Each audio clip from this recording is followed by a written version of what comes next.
Yo friends, I just pruned back my fig trees for the winter, and I want to record what I'm doing this year to care for the fig trees over winter, as well as what I'm doing to store the fig cuttings long term. This is all testing for me, my first year really doing this, and so I'm recording what I'm doing for myself to look back on next year, and I'll post a follow-up video to let you all know how well it worked. And please feel free to leave comments below about whether or not you think it should work or whether or not you think I should try something different.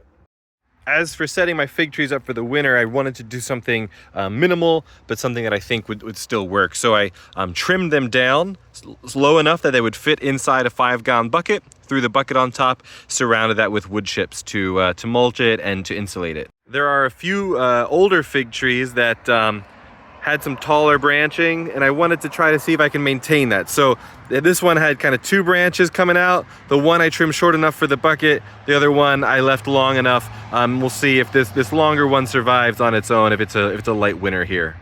Important piece of context, we are in zone 7A, so we're right on the northern range of, the northern range for a lot of these figs. I have seen fig trees around town where people did not protect them at all, and they survived over winter, and then maybe like 2 winters later, they died back, all the top growth died back, and they had to grow back from new shoots over winter. So it's kind of seems like it might be a dice roll here in our climate of whether or not the top above ground growth can survive on its own during winter. So I felt like doing a little bit of minimal protecting like this should be enough, and that way at the very least, it'll have some above ground growth ready to go and get a big head start, big jump start in winter rather than me cutting it all the way down to the ground.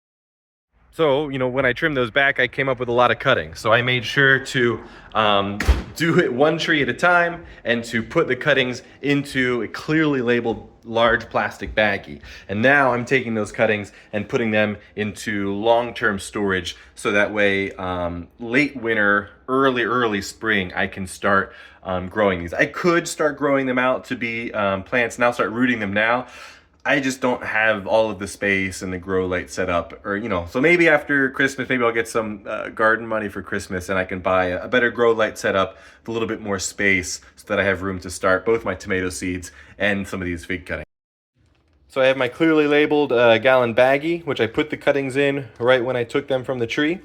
And now I have a thing of water here that I put, just a dribble of bleach in, maybe half a tablespoon of bleach in this 12 cups of water here, just to help stop any mold, any growing things from getting on the cuttings here.